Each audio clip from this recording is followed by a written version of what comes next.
lasso from Vancouver to win it for Canada! Canada came! Canada conquered! Canada gold at Tokyo 2020! You're listening to the Northern Fútbol Podcast, your home for everything Canadian soccer, with Brendan Dunlop, Alex Gange-Ruzic, and here's your host, Ben Steiner. Hey there, folks, and welcome back into the Northern Fútbol Podcast, episode 191 of NFB. Ben Steiner alongside Brendan Dunlop and Alex Gange-Ruzic. Brendan's still in Vancouver. He's heading back to Toronto soon, but we had some good banter before this. I can't believe we weren't recording some of it. But when does the school year start? Because it's the first day of school for most people today. I said to Brendan that this is the last time that there's no first day of school because Rock is going to go to school next year, and we got into a whole debate. So when does the school year start? Yeah, it was a very surprising question because you guys know that my son is a year and a half years old. So the fact that you lined up the school year, but it just, again, shows your background, the private school, the Montessori life that you came up with. You know that the semester starts now. Specializing at 1.5 years old. Yeah, exactly. So he's been deferred, to which you said, you're like, I don't think school should start until 5. Yeah. Very BC of you, because my nephew just went to school today for an hour, and they don't even do JK here. Yeah, no, that's why. I was in pre-kindergarten I was 5 and I turned out all right. Wow. I don't know whether, so listeners, you let us know. I don't know what it's like in New Brunswick. Are you going to school at 3, or are they making you wait until you're 17 like here? Where it's just like, oh yeah, go ahead and live life, go to the mountains, do outdoorsy stuff. That's it, right? That's definitely the reason. You don't need fixed daycare. No. Everyone's outdoors. Let them be 4 in the mountains. Take them to the lake. I was going to say, I remember going to go see some trains when I was younger. We had a couple park days. This is before 5? Yeah, or this is kindergarten? Like when I was 2, 3, 4. Okay. And just lot of nature. It turned out all right. Yeah. So I didn't need the 2-year-old specialized. I don't know what I would have specialized in. I think at that age, the only thing you can really... is the football equivalent to that, like Niko Sigur and all these underage guys that they're in camp in the States? What are they going to do? It's like the older guy's going to take them for barbecue. I feel like Stephen Vittoria would have done that with Alfonso Davies when he was 16. We're going for sugar skate. Yeah, so you guys can't go. Sweet, I just want to eat everything. Yeah, say buddy can't even go. Can't even get in the door in the place. Not enjoying the high life. I am sad to leave your hometown though, Ben. I mean, I feel like I'm becoming a little more Vancouver every time I come here. Look at the earthy tones that I'm wearing. This green. This was a black shirt when I came out here, and now it's earthy green. I mean, you're missing a few accessories, but we'll work on it. You know what I did finally remember to bring? I remembered to bring you a book for your bookshelf. For when you go back, when we're no longer doing the studio setup, and you're recording in front of that great bookshelf with everyone else's book on there. I'll be up there. There'll be a D-Row, My Life, by Dwayne DeRosario. I'm gonna live sign it, Ben. So don't worry. I'll leave one for you as well. Maybe not this time, but I'll see you in person. I'm gonna leave one for Blake Price.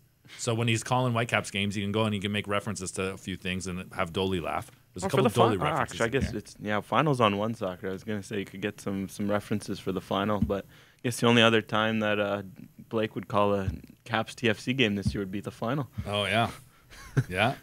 What a story that would be. Okay, Ben. I don't think that's gonna come in the MLS Cup final, but when I started going to school, I think the best part that came out of my first year in school was the Christmas concert. I had just gotten my first hockey helmet, and I went to a church preschool, and I'm the only Jewish kid there, and yes. I refused to take off my hockey helmet. So we're singing Christmas carols, me wearing my hockey helmet with cage and all, being about 2 feet tall because I was always a short kid. I still am short.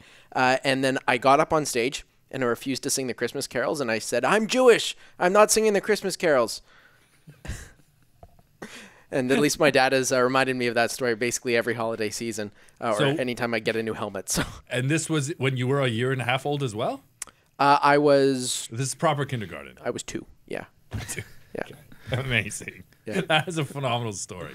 So I did 2 years at Little Ark Preschool and then moved on to real education in pre-kindergarten, now known as junior kindergarten. But outstanding. Yeah, we'll get into some actual Canadian soccer now. That's, of course, why you guys all tune in. And it's match week for the CanMNT in the September window as the group has shown up in the States, getting together for the first time since the third place match at the Copa America. They've got a match against the USA on the weekend, 4 p.m. on Saturday. That's being Eastern time, and Mexico a week from today as well. And we'll probably have a show in between now and then. One change to the roster since we last spoke. Nathan Saliba of CF Montreal is in. Samed Akube has left after picking up a minor groin strain, and heartbreaking for Adekubi, but we talked about it last week. I almost expected that for Samed Akube. And then York United assistant coach Mario Estacio will also join Jesse Marsh's staff as well. I like that. I like the Estacio call-up. I think it's a great story for the two of them as well, and good timing. I think that's part of Jesse Marsh recognizing the role that he has in evolving the Canadian program, and at the same time, rewarding people. Like that, Moro's someone that's put the work in, that's got his badges, that he's been coaching at a professional, or at least on the path to professional level for almost a decade now. He's got a good connection with his brother.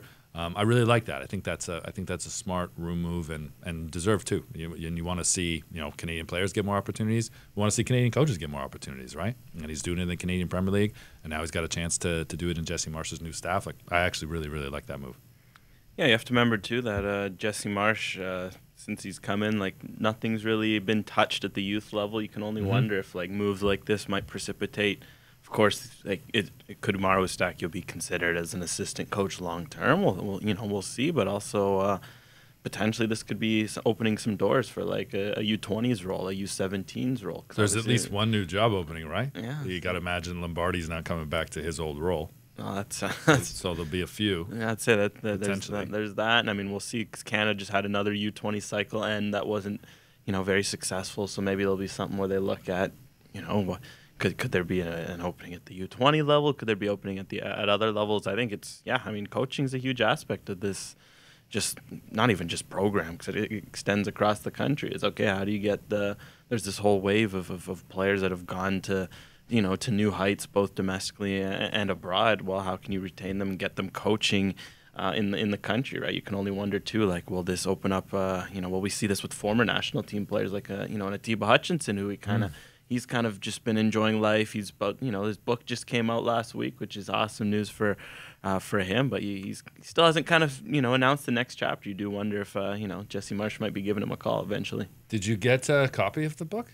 I have not. A pre-copy? Ben, did you get a pre-copy of Atiba's book? I didn't, and I know the author, or the ghostwriter, so I was kind of hoping that I would, but didn't end up getting that. I think with Estacio, it's good to see these kind of opportunities come up, as you guys say, because I do think when you look at the youth coaching ranks, it's needed an overhaul for a while on both sides. Canada's at the U20 Women's World Cup right now. They looked good in that first game, but I think there just needs to be a bit of a refresh, because we've seen that refresh throughout the organization. But the national team, the youth national team coaches have basically held those jobs for the last 5-10 years, and there's not necessarily been a bit of a jolt of energy there, and no new ideas, and there's been continuous struggles at the youth level, especially on the men's side. Not that youth levels are indicative of future levels. The amount of times that we've seen Uzbekistan recently have success on the men's side, it's not necessarily translating over to the senior side, but just a little bit more fresh air, a little bit more energy with these youth teams, I think could be useful, whether it's Estacio or somebody sort of similar to him, just to come in, and kind of give a last bit of overhaul on Canada soccer. Yeah. Super quick point I want to make on this. I think Jesse Marsh, as I say, recognizing this is how it's done in other countries, where you have people that are involved domestically, you have people involved at different levels, and then you have people placed in other levels where there is some type of progression. And what's lacked in Canada, there's never been a progression. They didn't hire the U20 coach, right? On the women's side, that was never the consideration when Bev Priestman's job was available, before she was hired, right? We weren't talking about, are they going to promote from within? In other countries, that's normal. Even with Thierry Henry in the U21 job, the Olympic job, yes, it was for the name, but it's also to see where he is in the pipeline. Should he be considered a successor for Deschamps? Rather than test him elsewhere, the program wants to see him within the program do that, right? And I think in Canada it'd be great if we finally got to that level. And in Moro's case, coaching in Canada, foreseeably you would presume coaching in Canada for a little bit longer professionally. Coach at the national team level and get in with that program, and to bring that domestic experience to the national program, which really has lacked. Like we haven't really had that. You had a few guys leave the national program to be part of the CPL. I'm thinking of like Rob Gale.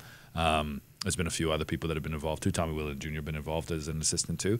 But I really like that there's some synergy there. So, well, you just need the ecosystem too, right? Like the fact is, 5-10 years ago, Eustáquio wouldn't be able to be coaching regularly at a professional level in Canada, and even it goes across all the levels too. I think immediately of the Whitecaps too, like a Michael D'Agostino as an assistant to Vanni Sartini, a Canadian guy, local guy. It's been pretty good that he's been able to soak up that experience, and you wonder over the next few years if he might consider, well, of course, long term, if he's someone who maybe moves up in the Whitecaps organization, or if he takes his talents elsewhere and maybe goes into CPL, goes into the Canadian national team setup. And there's more and more guys like that where, the D'Agostinos, the Eustáquios, you think of other guys like Nick Ledgerwood as well, David Edgar in some CPL environments. Like it's good that there are guys like this now. So it's good. Now it's just about creating that upward movement, right? That's we always talk about it with players, but we have to remember too, for Canadian coaches, it's a good thing. Great thing. You need more domestic coaches. So I'd like to see it. David Edgar and Mauro Eustáquio are two great examples right now. And from Jay on the Spot 12, what do you guys think of Saliba's late call-up? He should really have been called up during the Japan friendly a couple of years ago, but regardless, happy to see Marsh focus on adding depth and options to his roster rather than calling a veteran up. I like the call-up in Saliba. As I said about Sigur last week and our FIFA as well, having guys that you can take a look at is extremely worthwhile, especially for young players that could progress throughout the system. So getting a look at him, even though he might not, feature in games, just given the depth of the roster, even within the 23 in these two games, it's still good to get him into that environment. Did you catch that a couple years ago for the Japan friendly? That's what he said, yeah. A couple years ago? Would have been 16? Oh, so it was October 2023. It was like 9 months ago. 10 months ago. Genuinely feels like a couple years ago. I was thinking of the Japan friendly before Qatar.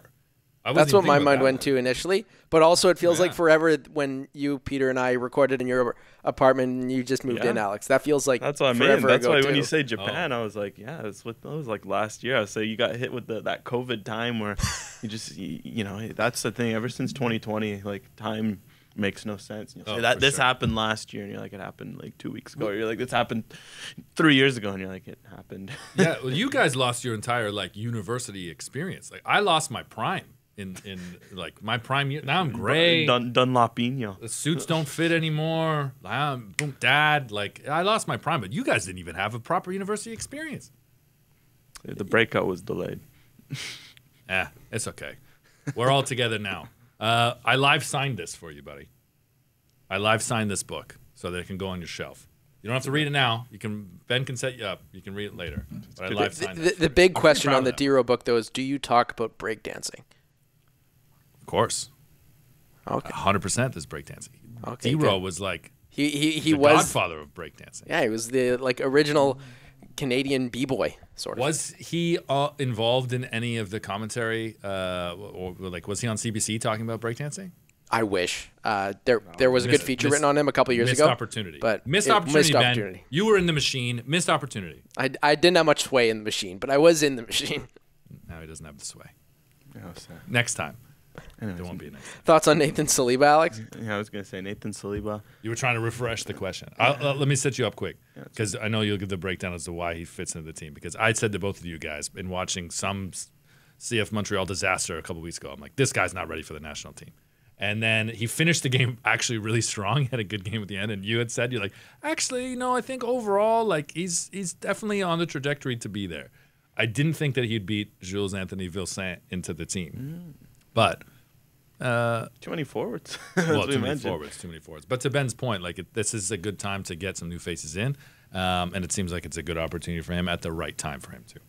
Yeah, well, I think in terms of his form, there were definitely moments over the last 18 months where he was in more better form. Like Jay on the Spot mentions kind of the Japan friendly. That makes a lot of sense.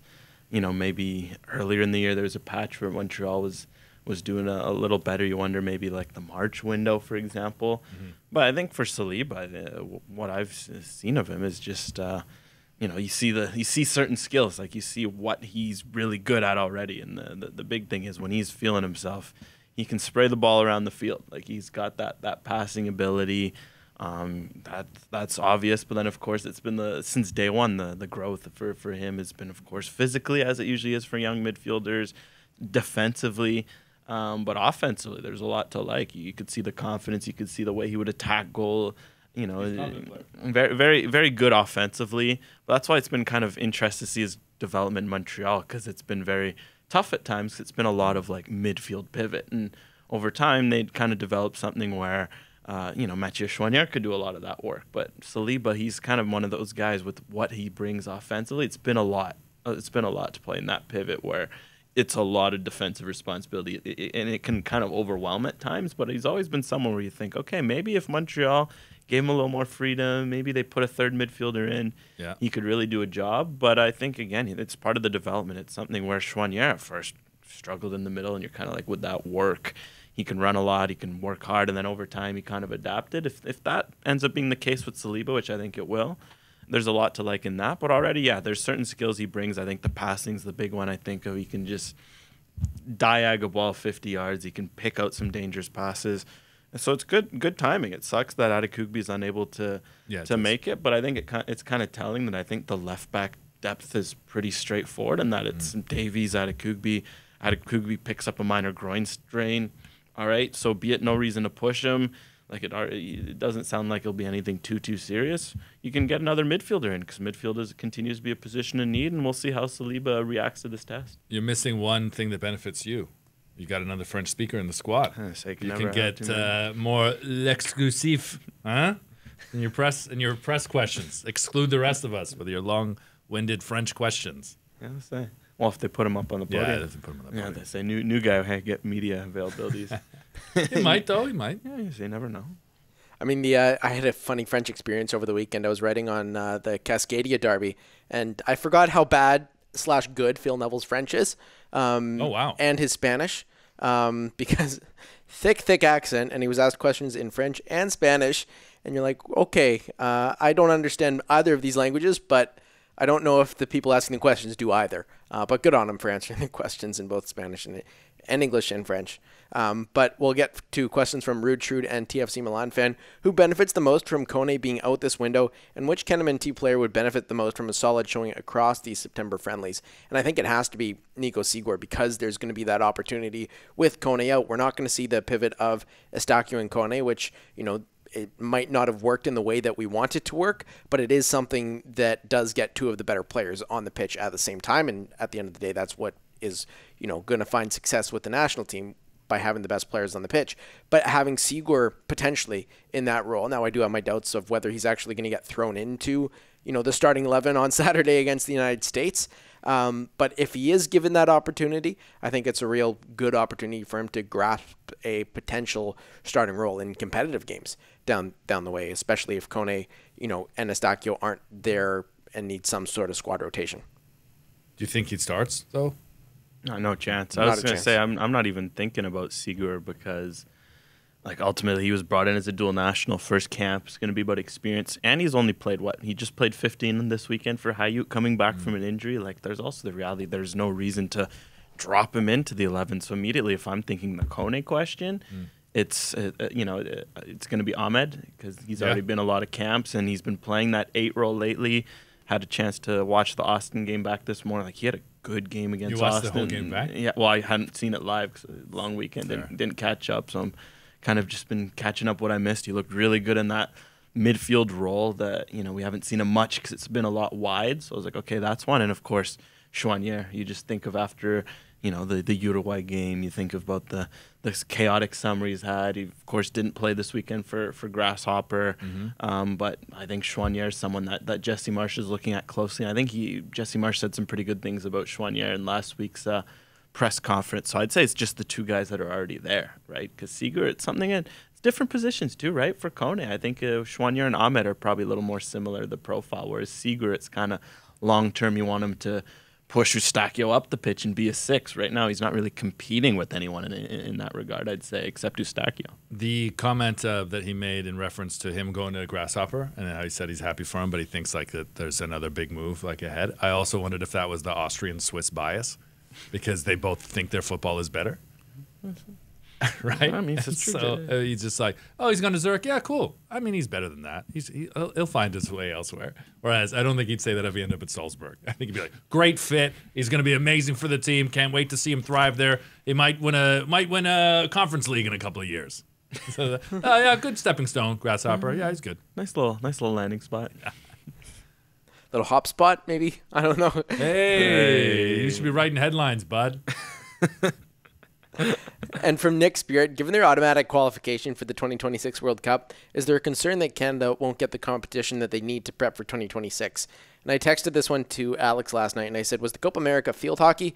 Because last I checked, that was some pretty good preparation for the 2026 World Cup. Yeah. There's going to be a lot more opportunities and friendlies, but ultimately the reason that it was so great that Canada qualified for Copa America was because that was the bulk of their preparation for 26, and this is going to be somewhat the end product. That was also why it was important that they had Jesse Marsch for the Copa America and not an interim. Yeah, I think it was very important, and we debated this whether they truly needed it. And I think one of the reasons why it was a debate at all is, yeah, Copa was a great setup in terms of stiff competition, but it's also 2 years out. Yeah. Imagine if Copa was now, this upcoming summer. You would probably feel much more comfortable in terms of preparation. It wouldn't be a question, I don't think. Be like, oh, they got Copa this summer? Great. Whether they crash out in the group stage or whether they make the semifinals and finish fourth, as they did this year, if that happens next year, you do feel more prepared for 26. So I do think that they're going to look at the Gold Cup, and they're going to send an A team, I feel, minus maybe one or two key pieces. But no, in terms of prep, I could see you just might have to for prep just because of the timeline. If Davies makes a move, if David's somewhat injured, if Eustaquio's carried an injury at the end of the season, I can see those guys missing out, as is often the case with the Gold Cup. And I assume will still be the case for Mexico and the States. But unlike the last Gold Cup, where all of them sent a B team, including Canada, missing the top 6 guys, this will be different. This will feel more like a full prep tournament, but it won't be the same prep unless they do. Have they gone any farther with talk about expansion? How they invited Spain and they were expanding the Gold Cup? There's just so many rumblings. Yeah. There was a few weeks ago where they're saying they're looking at inviting 2 from each confederation, but then I know some cold water was kind of dumped on that idea. But I know there's been rumors since 2 years that they want to do a big test event next year. Yeah. To properly see what the state of the infrastructure and everything, especially after a bit of the disaster that it was this year at times for Copa America.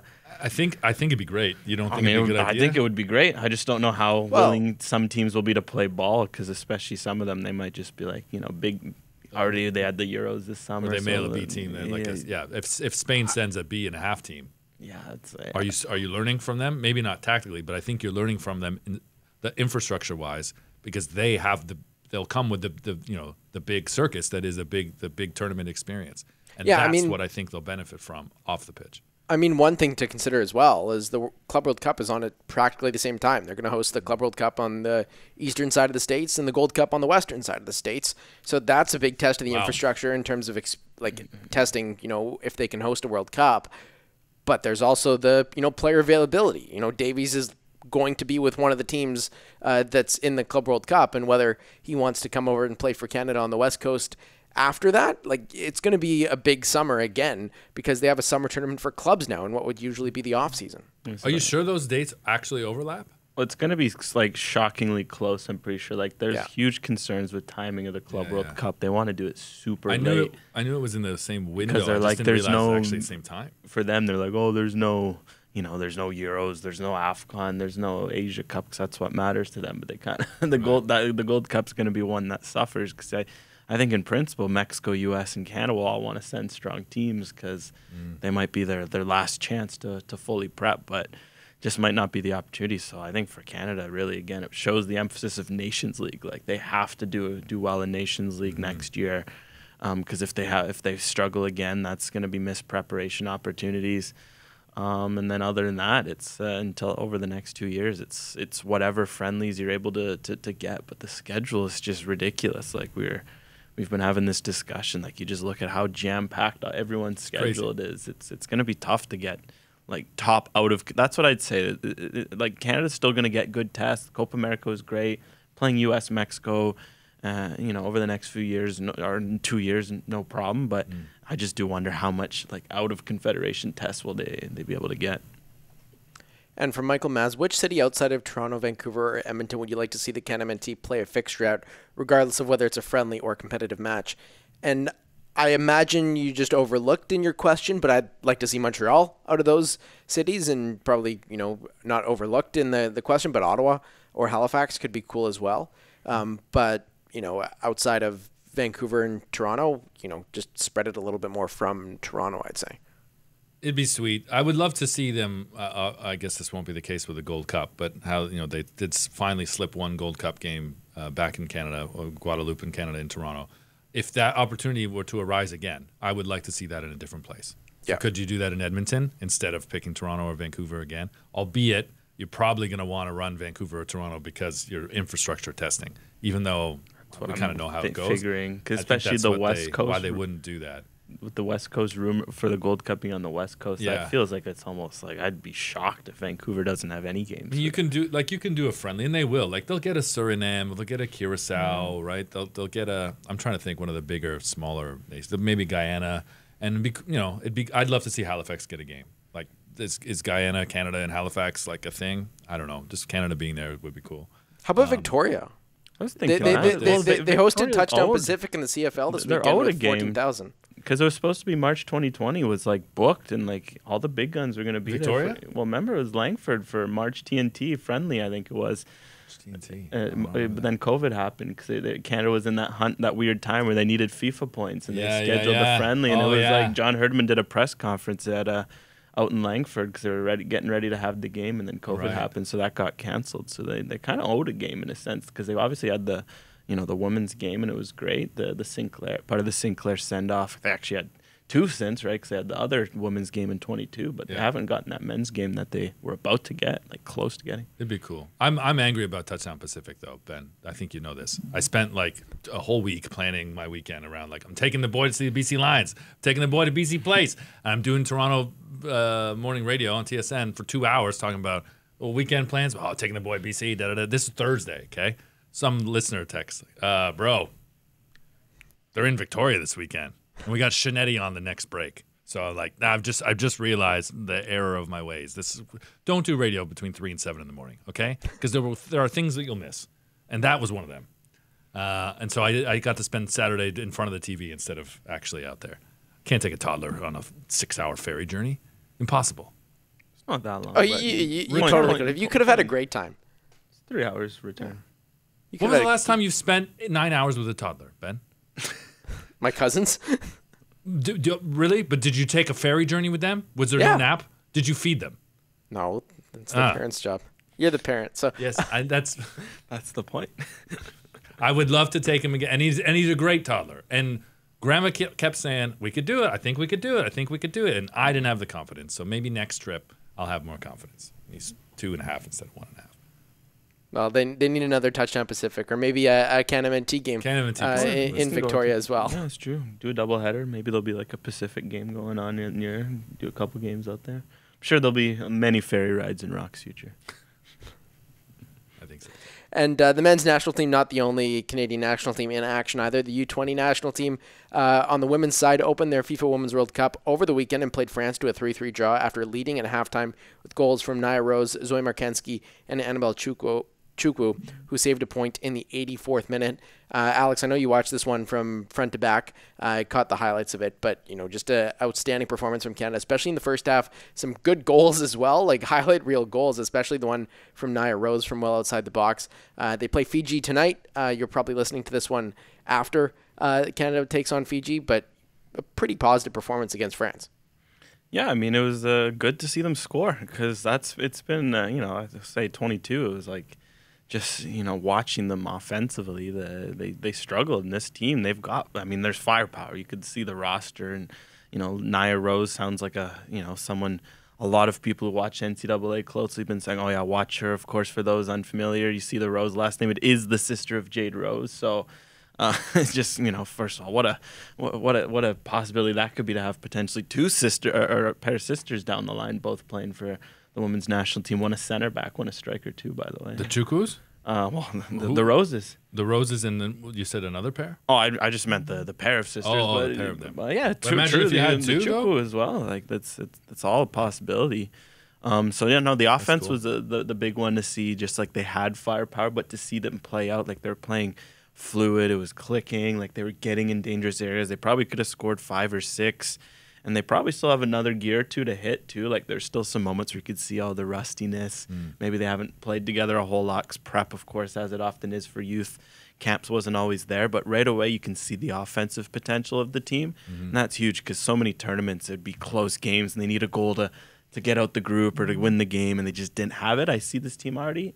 You see the firepower, and that's promising. They got a draw against France this year. That's an expanded World Cup, so they essentially third-place teams get through. If they beat Fiji tonight, of course, as Ben mentions, as a recording, and I'd still say they probably have a chance of getting a point or even beating Brazil. Like they should be in a good position to get out the group and then go from there. It's just the defense was a bit worrying on the flip side. The 3 goals they allowed. One of them, the ref didn't do them any favors. Appeared to be a bit of a foul. The VAR they're testing out a new VAR system where you can challenge the calls. So Canada did like 2 NFL challenge. Yeah, like the coaches can basically they put up a signal and they go look at it, and Canada challenged it and they didn't get it, which was shocking because it was a clear pullback. What's the penalty if you challenge? You just lose. You have 2. Basically, if you get it, you get your challenge back. So so if you're getting your challenges right, you have 2 all game. Canada did 2 challenges, they both failed, and they lost it by the end. So it's a cool concept. I mean, the aversion to that before would have been, oh, you're slowing down the game. Like we don't want to do that. And let's be honest, for as much as we'll gripe about VAR, there are moments where we've all been thankful it's there. And the reality is, it does affect and slow down the game. So it's a part of the game now. I like that idea. I'd be curious to see that tested at more tournaments and maybe at a different level and see the conclusion at the end of this tournament. Are all of these games on One Soccer? No, it's all TSN, but it's just the Canada Plus? games are on the normal, and of course the others are on the plus. So we'll see. I mean, Canada again, yeah, it's on the regular TSN, and hopefully they should score some goals against Fiji. I know Brazil put a few against them, and maybe this can be a bit of a confidence builder in that back line because there's some good potential in this team. Can I tell you something to celebrate with you guys? The Vancouverification, is that a word? Vancouverification? Yeah, I don't even know what that would be. Getting Vancouver. Vancouverified. I'm getting Vancouver-fied. Vancouverized? I will be on the MLS on TSN desk on Saturday for the Whitecaps game. Oh, how look at fitting, that. eh? It's like the universe is giving me a new home team, boys. It's like get an NFP blazer or something like that, just to mess with them. What would it be? Is it baby blue with the red? Can I just go like a hockey night looking blazer? We'll get a different color. Yeah, no, that's sweet. I mean, how many different streaming services does one need? I tend to always watch the MLS ones on Apple just because it's straightforward and it's right there. But I think, what am I up to now? Like paying for 6 different streaming services to watch all the different sports, let alone entertainment that I want to watch. I mean, it gets a little bit insane, but I'll have to tune into TSN even though I don't do it all the time. That's the dismount. Saturday night, you'll let Apple watch another game. You'll be on other games on Apple, and you'll watch TSN on Saturday. Well, I mean, the good thing with TSN is it has the multi-view feature too, whereas Apple doesn't. And so if you want to watch multiple, have an iPad. shout out to Apple adding that on the iPad and watch 4 games at once. I don't have an iPad, so I'm a league employee who's stuck with watching maximum 2 games at once. Unless it's on TSN, then I could pull off 3 or 4. That's bonkers. They don't have a multi-view on the computer, but they do on the iPad of all things. It shook me when I started this year. Do they? It's funny because I haven't even. Do they not on the app on Apple TV? On the actual? Oh, they TV? do on the actual TV I thought as so, well. but I never use it. I think I just thought it's always there. I never do use it. I tend to multi-screen as well. I'll have a TSN game on usually. It's been great. I know a lot of people complain about all the games being on at the same time, and yes, it's a very NFL style model, but I have enjoyed it, and I like it when it's tiered. Like the Caps are central; they're in Austin, so they played at 8:30 or 5:30. They may have Montreal's West Coast, like it's a different time. I've enjoyed it. I think that's definitely where the lifestyle manifests itself, because I hate it. Because I find it's just so easy to you have something in that time and it's like boom. Or I guess now you've missed a whole whack of games. It's because I guess you're on the East Coast too, which that's one thing I found on the East Coast. I'd watch so much more MLS because it's like later you kind of already done what you need to do for the day. where I find on the West Coast it can be hard, and I do miss those like noon PST games. Like those were ones I'd always tuck into, and now it's like it's so hard. Especially the worst part I find is going to games. So if I'm going to the Whitecaps game, it makes it even hard just to watch the whole 4 o'clock slot. Yeah, what I found since I've started working for the league is it makes it so simple because, you know, the matches are on one night, and, you know, sometimes you get a Sunday game here and there. Like LA played at 2:45 on a Sunday, and that completely threw me off. But I knew like from, you know, 7 o'clock till the end of the West Coast games, like I didn't log off work until 3 a.m. Eastern, which was late. I felt like I had been hit by a truck, but, you know, I knew that that's when MLS was on, and, you know, my life is very MLS centered at the moment. MLS and Paralympics and a little bit of Canadian university sports still is very much like how my life goes. So MLS being on one night is very convenient for me because I don't have to like carve out unexpected times here, there, everywhere as one would with like, you know, an NHL and NBA or any of the more traditional North American schedules. So there's some joke to be made here about the MLS schedule serving corporate needs, but I'll leave it at that. We got enough corporate to be fair, that thought crossed my mind. I was like, MLS, convenient for those who work. Speaking of Apple, do you want to pass me my iPhone so it stops buzzing next to you, buddy? Did you see me have a panic, by the way? I almost stopped the show because I was like, where is my phone? Where is my phone? Oh, it's this one buzzing. All good. And MLS teams, but not MLS. The Canadian Championship as well. Second leg of the semifinals was last week. TFC advanced on away goals. Cannot believe we still have away goals in this competition. Seems like the rest of the world has completely moved on from it. Lorenzo Insigne getting a goal. Away goals. What a waste of time. Do we want to open that can? Meanwhile, the Whitecaps were very straightforward. Honestly, a boring game against Pacific. 1-0. Brian White gets injured. Ryan Gauld scores. The final goes September 25th. At BC Place. Whitecaps, TFC, it's almost expected at this point. It seems like it's going to take a while for a CPL team to make their way into the final. As much as I would love to see it, it seems every year we talk about it, and they just can't get over that hump. I don't know what it is. We've seen CPL teams beat MLS teams in the past. There should have been penalties with TFC and Forge because, you know, we can open the away goal can of worms if you want, but, you know, it's taking longer than I would have expected if you had told me that there would still be no CPL team in a true final, not discounting, you know, Forge's COVID final against TFC, but in a true final when the Whitecaps fell to Pacific. What was that? COVID time's going to get me again. 2 years ago now? 3 years ago? I would have thought that it would happen at least since then. I mean, I'd say that's just, you know, it's still only year 6 of the CPL. And, like, again, there's still, like TFC, again, if you're going to put in context, TFC and Forge drew across aggregate. And, like, it's not like TFC threw out a C team and just kind of, like, cruised. Like, they tried. Like, Bernadeschi played, 170 minutes across the tie? Lorenzo Insigne got a good chunk of minutes in both. Like, I think looking at that, I think the expected outcome happened. Like, you have to look at just, you know, the wage bills and the discrepancy, the history of the clubs. I don't think I'm looking at that seeing like Forge really missed an opportunity. The fact they already beat one other MLS team on aggregate is already impressive enough. And I mean, that kind of, I don't know. I'm not too. I don't know. If you just look back, you know, from when Pacific beat the Whitecaps on what ended up being Burgergate night for Mark DeSantos, I would have thought that a CPL team single game in Pacific Stadium. But like Whitecaps they could have lucked their way into a final at some point, because there's been quite a few like close routes calls for CPL teams to get to the final since then, and it just hasn't happened. And if you had told me back then that it wouldn't have happened by now, I would have been surprised. And not that I'm necessarily shocked at this moment in time, but it's still surprising that they've never at least contested for it. If you said they wouldn't win it, okay, like, you know, the 3 MLS teams are always going to be the favorites in that competition. But I would have thought that there would have been a bit of a better run than just the semifinal, which seems like a sort of, you know, deja vu song and dance year after year. But, you know, as you said about TFC versus Forge, Lorenzo Insigne really took that second leg by the scruff of the neck a little bit too literally as well. Yeah, he did. It's surprising to see. Like, who knew Lorenzo Insigne v. Benny Badibanga as the rivalry we all needed. Or Insigne versus the entire Forge bench there. Sean Pollock took a great photograph on Waking the Red of Insigne yelling at the bench, and I'm looking at it. There's some of the Forge staff that I don't know, some of the older guys, the look on their faces like, bro, do you know what our salaries are combined, dude? Like, what are you doing right now? And David Edgar looks like he's ready to fight him. Like, he would have loved to have been a player. You could see that in his face. He's like, bro, you're lucky I'm not out there right now.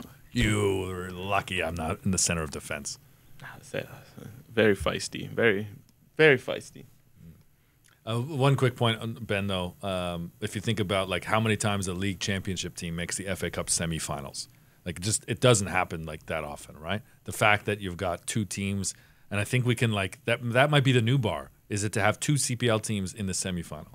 That's it, because that means one's upsetting an MLS team, or you get favorable with the MLS team getting drawn against each other. I think what will happen, and you can say this probably, we're still at least 5 years, if not like 10 years away from this narrative changing. You said, what will it take for a CPL team to be in the final? It takes two of the MLS teams being right shit. They both happen. like. We're not far off from that now, to be fair. I know, we're not. We're not. You're right. And it's also, again, circumstantial, too, where it's like, first, the Whitecaps this is their greatest Whitecaps team we've seen, at least in the MLS era, right? Like, they're good. This is definitively the best team in the MLS era. I'd probably say it's at that point now, and they're still going out and like it's A teams from the Whitecaps, right? Like I think they're putting full respect too. We also have to to remember it's not like I'd feel a bit more frustration maybe say if MLS teams were putting out bench, right, B teams, C teams, because that's where the debate comes. I think there's always this debate of MLS versus CPL level, and I think the reality is it's such a the MLS structure completely makes that debate hard to fathom. Whereas you have TFC, they have this insane wage bill, and then you remember that like 25 million of it's going to two players, and then you look at across the rest of the roster, you have guys that maybe if the luck didn't turn for them in their careers, they could have been CPL guys, right? And that's where the debate can be hard. I think for the CPL teams, the fact that they're going into these games, they're not getting disrespected. Like Montreal kind of threw a bit of a B team, and look what happened. Like Ford just said, bet you want to rest guys against us, you want to not take us seriously, we will beat you. I think that's also something to just remember as well, that it's like there's a completely like that aspect of like MLS teams putting their all, and the fact that CPL is even in that discussion, because when you look at like Soccernomics and how they guarantee that stuff, like it shouldn't be happening that a team with such discrepancy in wage bills, but then again that's where the MLS model comes into play. You're so obsessed with XG all the time, but you know what you're missing? Like how many mercs per volume in the parking lot.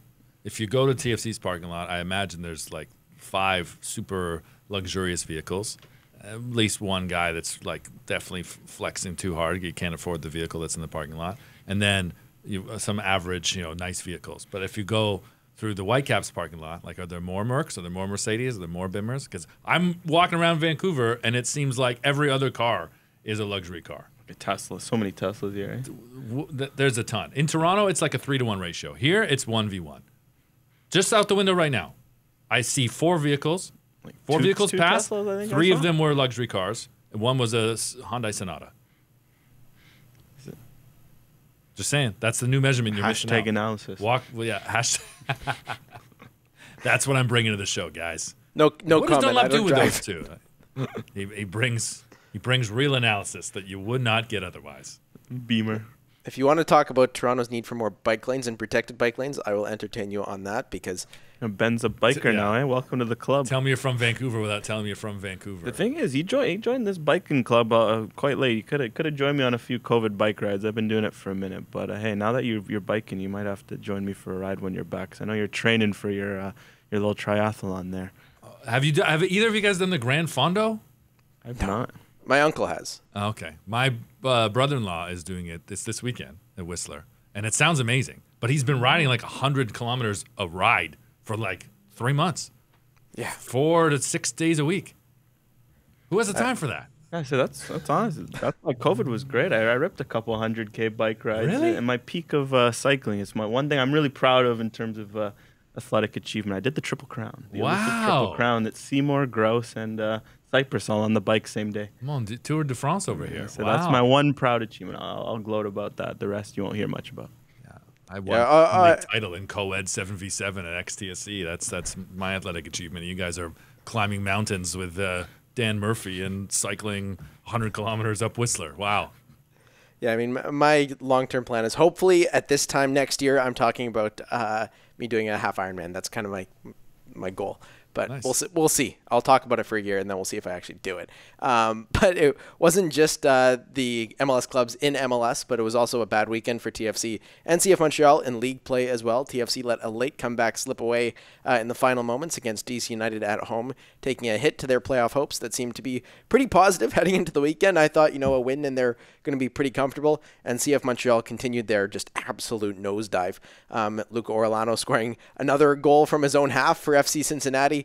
CF Montreal letting another goal in from the other half this season as well. It's just been bad times for CF Montreal. And we've got questions on both those clubs from Oz Sweeney. How many drones will it take for TFC to stop being shit? Or more seriously, what will it take? And from Vince Alvarado, what exactly is the end game in Montreal? They're in free fall and it doesn't look like there's much of a plan. So much to unpack. Yeah, how much time we got left? I'll go quickly on TFC. Watching them collapse like that late, and then afterwards, Herdman's got nothing left to say except say the same things he's been saying all season. And I just wonder, what is that really doing in the room? Because he's saying it publicly and deservedly so. You got to assume he's saying the same thing in the room with a few more F-bombs. So I just wonder, is there enough in that room, and I mean personnel, for there to be enough of a change? Is it really just a mentality thing? Is it a luck thing? Is it this curse that the weight of the shirt, the weight of the program, the weight of the wage bill, whatever? Because it does seem crazy, man, that even against opposition like that this weekend, the DC, the team that they shouldn't be conceding late to, that they collapsed like that. Once they conceded the second goal, it was done. And then, it was late too. Well, I bet it was 82nd minute, but there are when that happens to the Whitecaps in injury time, you still think it's worth watching. There's still a chance. With TFC, it was over. You knew it was over. So I think that's also where you realize where TFC's at in its process too under John Herdman. I think the big thing too is that all of a sudden it feels like with this TFC team, when they got all their pieces in, when everyone's together, you see something, you see some Bernadeschi magic, some Osorio pulling strings in the middle. You see some Richie Larea, you get flashes of Insigne, just definitely not that justifies his exorbitant pace stop, but he's showing you something. There's something in it, and I think again it was Bernadeschi, Osorio were both suspended. I want to say this weekend. They were yellow cards. Yeah, yellow cards. That's something too where. When that's for teams, when it's huge in MLS because there's all these wild playing through international breaks and stuff, suspensions. You're going to be missing guys. When you're missing guys, do you have a bit of that identity? Are you able to hold up without them? And I think for TFC, it's kind of been funny to see that, whenever they have their full team, they go on these runs, and then you have this summer where they're missing guys. They kind of fall off a cliff. That's where you realize, okay, that's where John Herdman's biggest job is to get that identity in so that it's not just relying on the big guns, right? You see with Miami, how many injuries have they had all year? It just feels like every week it's 3-0 win. They get the job done. That's kind of the difference between the top and the bottom, especially when you got – and that's a worry for TFC with all the money that they're spending, that shouldn't be the case where they're that reliant on the top of the roster, because it's just something in MLS where you're seeing there's a lot more. The best teams are getting contributions from that middle of the roster, and right now that's kind of the area that TFC is going to need to improve the most if they want to take that next step, or else it feels like they're going to be stuck in that 10, 9, 8, 7 range just because they're so volatile based on who's available. I think with TFC as well, you got to consider whether they're going to want to spend the cash again on a player that might not pan out. But they're not the team that they were in the 2016, 2017 when they were able to splash around the cash, because generally the cash is just so much different in MLS these days. And the teams that find the success, they're not the ones. Miami is finding success, but they've done it without Messi, and they're adding Messi back for an MLS Cup run. That's a little bit scary, but. It's what's the model? It's what Cincinnati's done. It's having, a good player in Luciano Acosta who has made his name in MLS. It's, Cucho Hernandez was not a cheap player for Columbus Dad, But that's a player that is within TFC's range. Not saying you go sign Cucho Hernandez, but a player like a Cucho Hernandez who could have an outbreak in MLS would be, fantastic for TFC to have, especially somebody that's trying to get into their national team, as Cucho Hernandez has now done. And you getting that second level of player that didn't necessarily, make it over in Europe, but you're getting a player that, is at the same level as Messi in MLS in a lot of ways. And that is the kind of player that TFC needs, because you just look at, not even necessarily the middle of the roster. Okay, Columbus a little bit different, but Cucho and Acosta have been, outstanding for Cincinnati and Columbus, and those are the players that TFC could kind of use. Well, so that kind of goes without saying, though. It's like, of course, you need MLS. It's with how unique of it is. You need all those things to hit to be elite. You need elite DPs. You need to hit on these U22s if you sign them. You need your academy to produce guys, and you need to find gems. And the reality is TFC right now, the only thing they've really hit on in the roster is they got some good domestics like Azorio, Larray, and whatnot to build around. And Bernadeschi's been living up to his contract with this year, but you can't have an Insigne just completely underperform, right? Yeah, and they're victim of the market, too. That's what makes it different. Cincinnati, Columbus, these are not places that we're linking the big names to. Olivier Giroud to the Columbus Crew was never going to be a thing.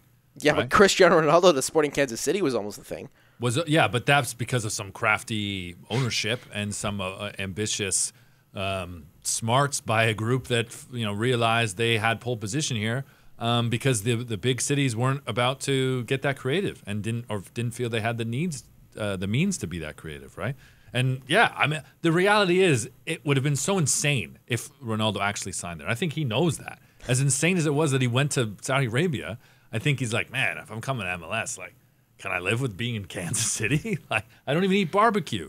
So I think that's a unique situation. But, TFC, for example, when they've gone out to sign these names that seem more of the Acosta signing, the Cucho signing, like Pablo Piazzi, like your boy Jefferson Soteldo, those didn't work, man. Those didn't work. Pozuelo's the only one that I would put in that same category of like name people didn't know. That worked. But then again, it's been the problem with a lot of TFC DPs. Giovinco, as of late, it's just he was been a name, like, though. No, man, he was a name. It's either you're signing names or you're signing, you're signing guys. But what's the plan with them, right? Like, where are you trying to? If you're signing a Soteldo, who can be a good player, but then you realize he's a bit of a luxury. You need to build the team around him. You're not going to ask a guy like a Soteldo to kind of drive the bus, so to speak. That's also been something with TFC. Like Piatti, those are good players, but they just, it's like Insigne. Insigne is a good player, but he's just clearly like flawed for what you need out of your team. That's also something and that doesn't matter. It matters if you're signing, no matter the level of DP, if it's a 21-year-old wonder kid coming out of Argentina, or if it's a 37-year-old who maybe is a bit past his prime but still has it. Fits the big thing, right? Like, and that's where you get the difference of a Columbus where, Cucho balls out, Rossi balls out, they got all that, but like they fit the system. And for TFC, the reality is a lot of these DPs, you're just looking like, what was the plan there? The Whitecaps, on the other hand, seem to have a little bit of Poor direction. Montreal, they're just getting forgotten, eh? Yeah, but they do this themselves. But they're also, they're not going to get a big name either. Like, it was such a coup to get Drogba. It was such a coup to get Thierry Henry as manager. They're the unique situation where they're going to get big French-speaking names. I mean, this is a team that also had, like, Ignacio Piatti. Like, they have had good players in the past. Nesta. Yeah, Nesta. The different scenario, and that was season one. And what was he on the books for $200,000? $200,000, and he probably had, like, whatever new area that they wanted to designate for the baseball stadium. Boom. You go ahead, build condos, you and your buddies. Whatever the side deal was to get Nesta there on $200,000 a year. There was something happening. But Montreal it's not that destination. They are a small market and a unique situation, whereas TFC have the pressure that they do feel, that front office feels they can't risk a Cucho because they could end up with a Soteldo again, right? So they have to go name to put butts in seats.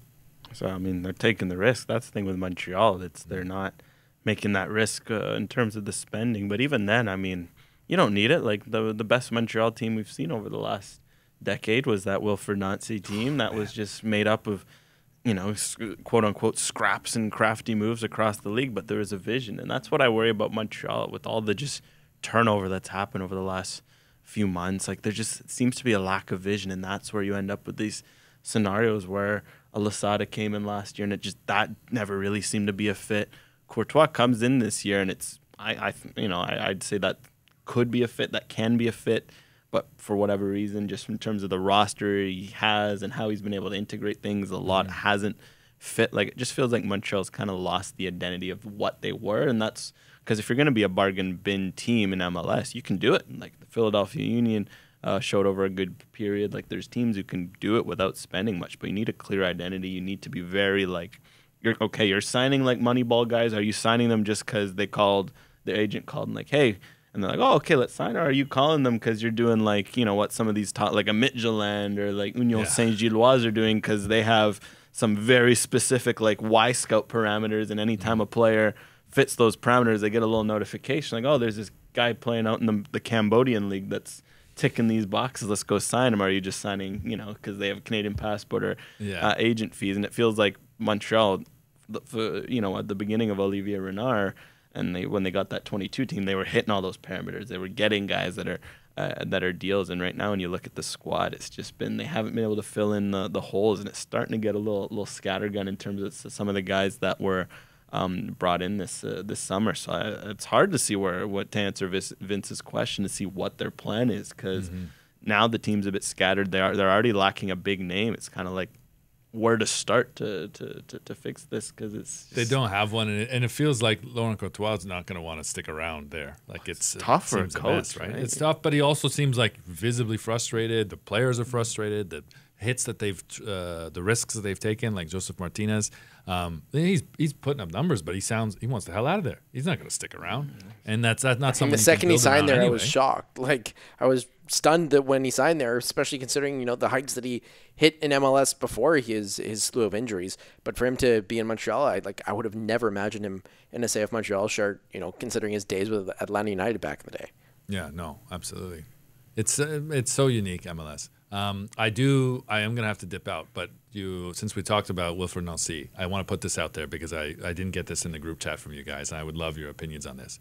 Charlie Davies on Good Morning Football, or whatever they call the CBS Galazzo show in the morning, he brought up the question about Mauricio Pochettino and said, so nothing's been announced yet, right? So, remember last week I was like, oh yeah, Poch's going to coach Kansas City. You're like, I don't think it's on. I'm like, no, they said he was. He'll sounds like he'll be there in the box. That's what the latest rumor is. Like, he's gonna be, or like that he's gonna be in Kansas. Yeah. And he's gonna be around. He's not gonna be like announced. So, so we'll get a medium between what you suggest. There's still, you know where I'm going with this though. You know the clip. So he said, with all of the chaos and madness that's happening at Manchester United, and the fact that U.S. Soccer hasn't announced anything yet, and they haven't got this over the line, and they haven't sorted out the severance with Todd Bowley or whatever it is, Pochettino's not officially the coach yet. Is it possible that his representatives have been on the phone with United or are kind of waiting to see what happens there? Because if that job was available, would that be more appealing than coaching the U.S. at the 2026 World Cup? I don't think it would be at this point. I mean, national team coaching is a completely different gig. You imagine that U.S. one, especially for the fact that they've lured him to the U.S., is going to be pretty lucrative. And you get to coach a fairly upstart team at a home World Cup. Like, that's an opportunity that doesn't come. Whereas I think if you're a Pochettino, you know that the Premier League, the top European opportunities are going to come, regardless of whether you find success or with the U.S. or not. If you don't find success, it's the Americans. They were never going to find success at the World Cup. If they find success, okay, great. You have your pick your club. Go coach. You got a long time left in your coaching career. I don't think he's a coach for the next 10 years for the for the U.S., but he's sort of the Jesse Marsh coach. He's going to coach them at the World Cup and then probably move on. Yeah, possibly. And he'd be, at the end of the World Cup, he'd be 53, I think, 52 or 53, come 26, 27. But maybe he doesn't think he's going to get the A-list club opportunity then. And to be honest, look at when Klopp left, they're not looking at guys 55. Like, Mourinho's not in for these top jobs anymore, right? Those kind of older guys, 50 seems to be the cusp of an age you would consider for a top 10 club job in European football. And you can argue maybe United's not top 10, but in terms of brand and I think big ticket, yeah, it would even salary, right? And but also the salary too, though. At United, he's making at least double what U.S. Soccer would be able to offer him, if not triple. You think so? At United, I think they'd be able to. I mean, I'm just thinking about how is probably a big reason why he's even considering the U.S. job. He's Fair. getting a guaranteed check from from Bowley for a while. Yeah. He signed 5 years, so it's like he's not going to pass up on that. So that's what I think makes it interesting. And who knows? I mean, there's enough American interest too in these handshake deals. Would Chelsea want him coaching in the Premier League? No. But if there was some way to work out the money, they'd just concede. They got enough issues, man. 300 people in their team photo. Well, Chelsea's got their own problems. I just think that, it was an interesting take. One I hadn't considered before. And if I'm an American fan, though, honestly, I'd be nervous. Like, why haven't we done this yet? Why isn't it announced? Is there a possibility that he goes elsewhere and this doesn't happen? Because I think to go back to a coaching search, I would not want to do that after getting to this point. Welcome back, Greg Berhalter, to the U.S. men's national team. Second time. Third time. Yeah, I was going to say. Yikes. And just briefly on the Whitecaps, Brendan, ahead of your TSN, not debut, but Whitecaps MLS on TSN return, I guess. But they make a signing this week. Joining Ryan Gauld, they do get Stuart Armstrong. Dundee United reunited. I find it a little bit funny that, the Whitecaps and seemingly, everybody promoting this signing are saying that, they're reunited and kind of praising this smaller club than the Whitecaps. But, do what you will to promote your newest signing. But I think it's probably a positive signing for the Caps. Certainly interesting to get one just in before the MLS roster freeze. Yeah, and someone he's got some tools, and I mean they certainly could use more goals, right? That's been a struggle for the last few years, and as good as and sharp as they've been, you'd love it if you had some more goals in the team, and someone at least there's some familiarity with Ryan Gauld. But I mean they got rid of his Portuguese buddy to make room. They got rid of Luís Martins. You're talking about the Phil Neville speaking German or whatever, and like how surprising that is. I did not realize that Ryan Gould's Portuguese was that good. I mean, he spent time over there, but have you heard him? Like, it's not bad. He was there for like a decade, though. He's 7 years. 7 years. He was there. I'm not surprised he picked it up. You look at his resume. Well, I don't know. I mean, like, okay, I'm biased. I've spent a lot of time in Portugal and seen a lot of Brits in Portugal, and there's not too many that pick it up. So it's a difficult language. I'm not fluent. So I'm a little jealous of your boy Ryan Gauld. Working class MVP that had us here. So. Yeah, he's a smart guy. I'm not surprised to see, but so I'm not smart because I'm not fluent. We'll see.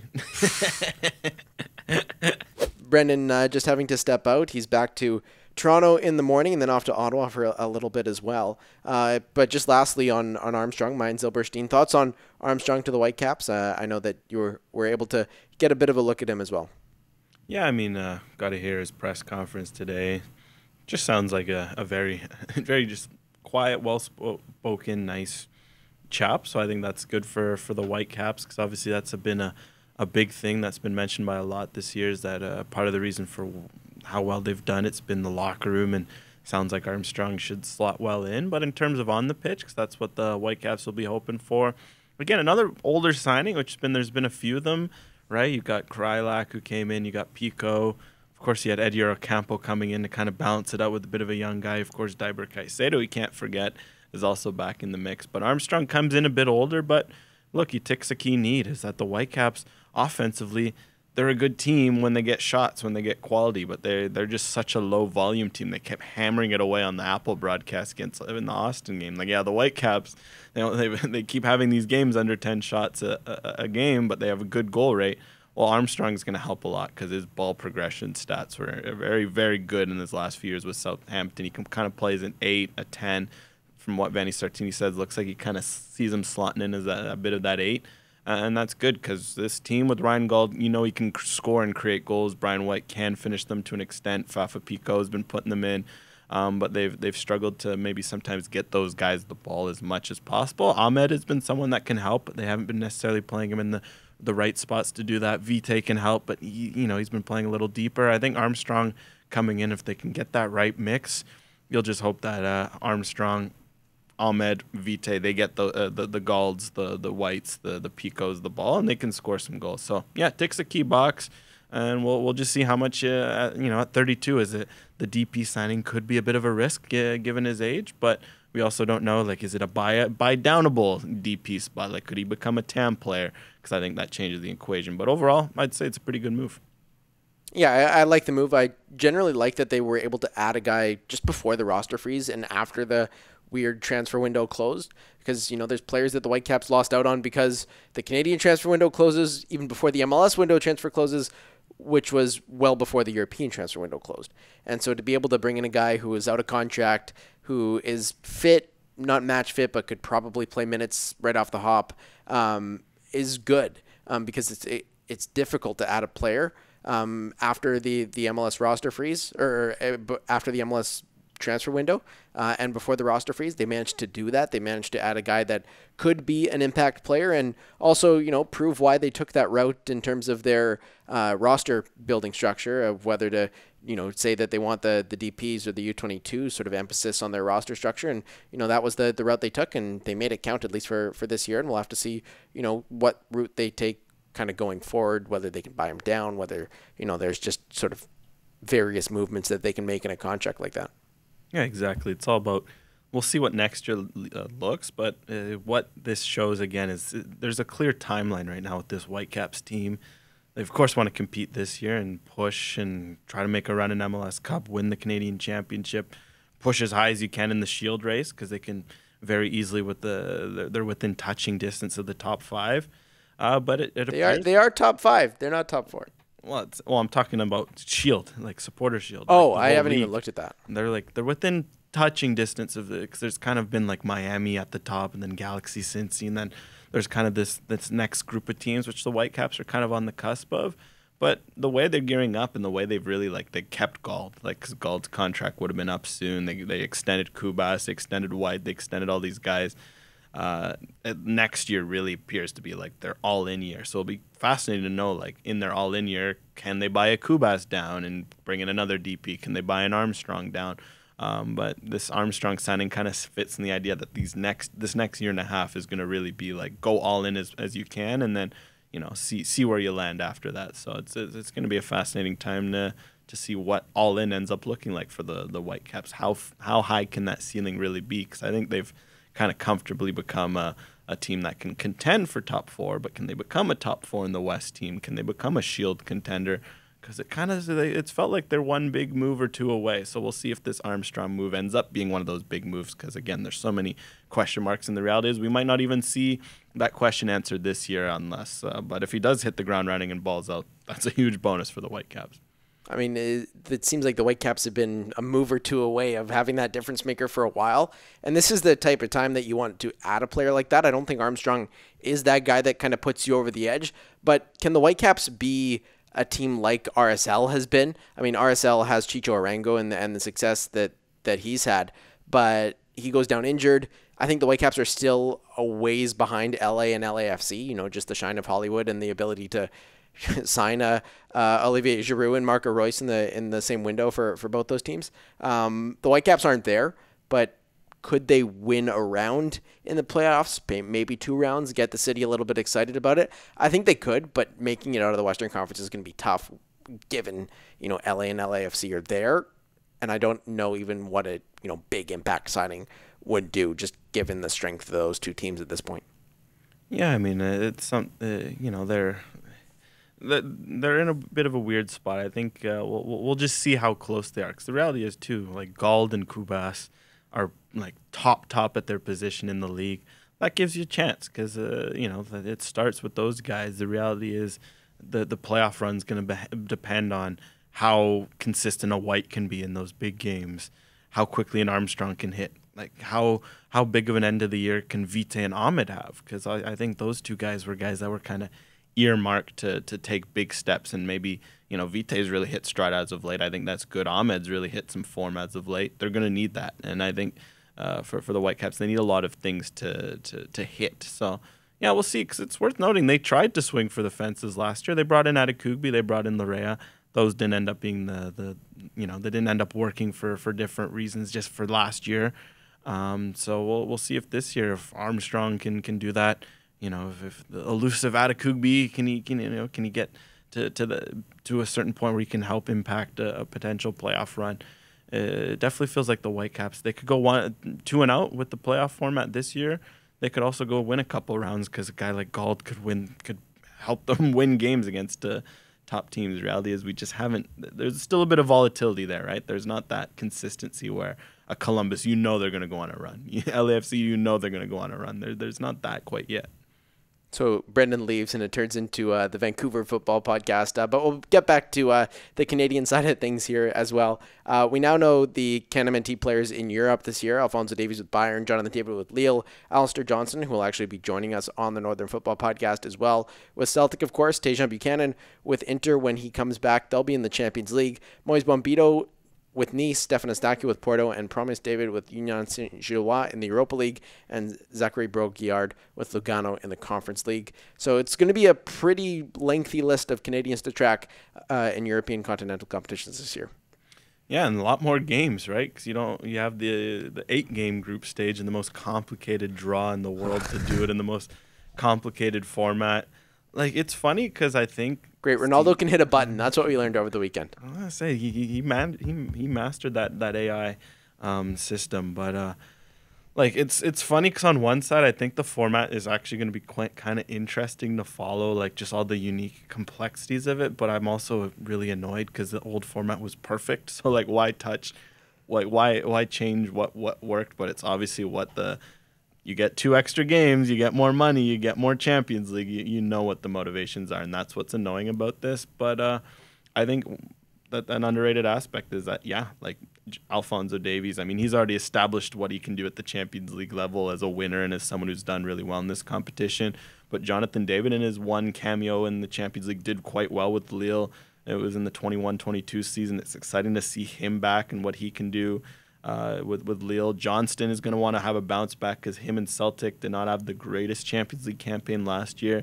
To have 8 games now, I think is going to be huge for Johnston, especially because, again, and domestically, Celtic are dominating right now. They beat Rangers handily this weekend. Like, they're looking unstoppable. Well, okay, go get some Champions League experience, try to go on a run. And, of course, Buchanan long-term, if he can get, once he gets back from the injury. They included him in the Champions League squad, Inter, and they left out some other names. So I think that's a positive sign. I just enjoy those extra 2 games because from a Canadian player perspective, they'll actually be quite valuable to have. And I'll say though, the Europa League crop of guys is probably the one that's most interesting to me. Like the fact that it's Bombito getting that start or that first like European taste. The fact Eustachio, maybe that's his avenue to get more minutes with just at Porto, and then of course Promise David, if he can pop off, would be huge for him. Yeah, I might get a chance to catch a Champions League game as I go over to Europe for a little 10-day spell in October. And Alistair Johnston is taking on Atalanta, which could be possible given my schedule. It's a good game. It'll be a good game, and I kind of want to go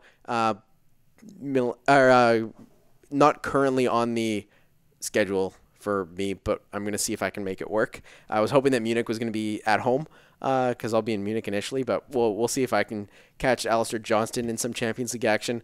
Other in Canadians abroad, Moise Bombito was balling in his second OGC Nice start, but then received a second yellow and gave away a PK in the 68th minute, and of course was sent off. And from Jordan Nessie, any chance the Bombito red card might negatively affect his standing with the club? I don't think so because it wasn't like reckless, right? It's a second yellow. It's not something where you're kind of worried about the head on his shoulders type thing. Yeah, it was just a funny situation because he did get he earned his first yellow. He went in a bit studs up, maybe something where it was definitely a fair yellow, and then he just kind of got hung out to dry in the second yellow where Dante makes a turnover a bit high up the pitch. Bombito's in recovery mode. He makes an aggressive lunge and he mistimes it. He gives away a penalty. I think I'm not worried because Nice's depth at center back is like they want Bombito to really be a guy this year for him. Like, and he's gonna keep that position when he comes back from the red. They've also had some injuries at the back. I'm not worried about that. And you know what? Like, this could be a good learning moment because it's funny because he was having a phenomenal, really good game. Like, he was spraying the ball around, looked a lot more comfortable in possession. Defensively, he looked solid, looked clean. But that's like the reality of playing at this level. You make a teammate makes a mistake, you make a mistake, you can easily just put yourself in a position where you're giving away a penalty, you're giving away something, and boom, you're on the sidelines. It's a reset. They were fine in the game. They won 4-1. They've clearly showed that they're willing to work with Bombito. I think this is something where not at all worried, but this will be good. Good for him. And hey, for Canada, there's now we might see a little more of him, knowing that in his first game back after the break, he won't be needed for Nice. So I wonder if Jesse Marsh maybe gives him a few more minutes in that second Mexico game, knowing that. And in transfer news as well, Jayden Nelson went on loan to 2 Bundesliga side ULM from Rosenborg. Daniel Jebison is also going on loan from Watford to Bournemouth, and Gregor Swiderski is heading to La Liga side Deportivo Alaves. Thoughts on these? I thought Swiderski might sign in MLS, just given he seemed to be on trial with CF Montreal, but it seems like that was more of a training stint. Yeah, the Swiderski one, good to be in a La Liga system, right? And just he's still super young. It's all about, of course, how they manage the development of, through the youth sides, training with the first team, maybe going on some loans. But to go from Bordeaux, where he was so highly regarded, to now Alaves, it shows the potential. And it's just for him taking those next steps. And in MLS, it's something where he would have played, but we've also seen sometimes for young Canadian goalkeepers, that path can be just as tough to earning a job in North America as it can be in Europe. So the fact that you're in a top La Liga environment, may as well take advantage of that French passport he has. In terms of Jebison going to Watford, just hopefully he can just play, because, again, I watched him a bit last week. He played a half for Bournemouth in their FA Cup tie against West Ham. Like, he was not up to the speed of that level. Like, he was just, his match fitness, that was the big thing. And I having seen him play before, he can be at that level. He's a technical quality player, but you can tell that being off for a year, he's just not match fit enough yet. Like, he was just struggling to get up and down the field, and it's hard to have good touches, to get into good positions when you're just struggling to get up and down the field. So for him, it's going to be good in the championship. It's a lot of minutes. It's a lot of playing. He's going to get that fitness, and then from there, we'll want to see him show his finishing, his touch, his hold-up play, because he has all that.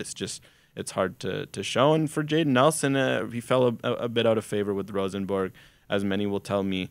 Second Bundesliga, very competitive league. Hopefully he gets minutes. He came off the bench this weekend for Ulm already, or ULM. I'm not quite sure how to pronounce that one. But just get minutes. It's a good level, and we'll see where he goes. 'Cause very, very, bright prospect. Still young, we have to remember, and someone to watch. Yeah, we'll have to hit up Manuel Veth for the knowledge on how to pronounce second Bundesliga team names. But that's all we've got here for episode 191 of the Northern Fútbol Podcast. For Alex and Brendan, I've been Ben. Thanks so much for tuning in. Make sure to rate, review, subscribe, all of that fun stuff as one does with podcasts. And we'll be back next week breaking down some CanMNT stuff and potentially previewing Mexico as well. And we'll also have a chat with Alistair Johnston later this week too.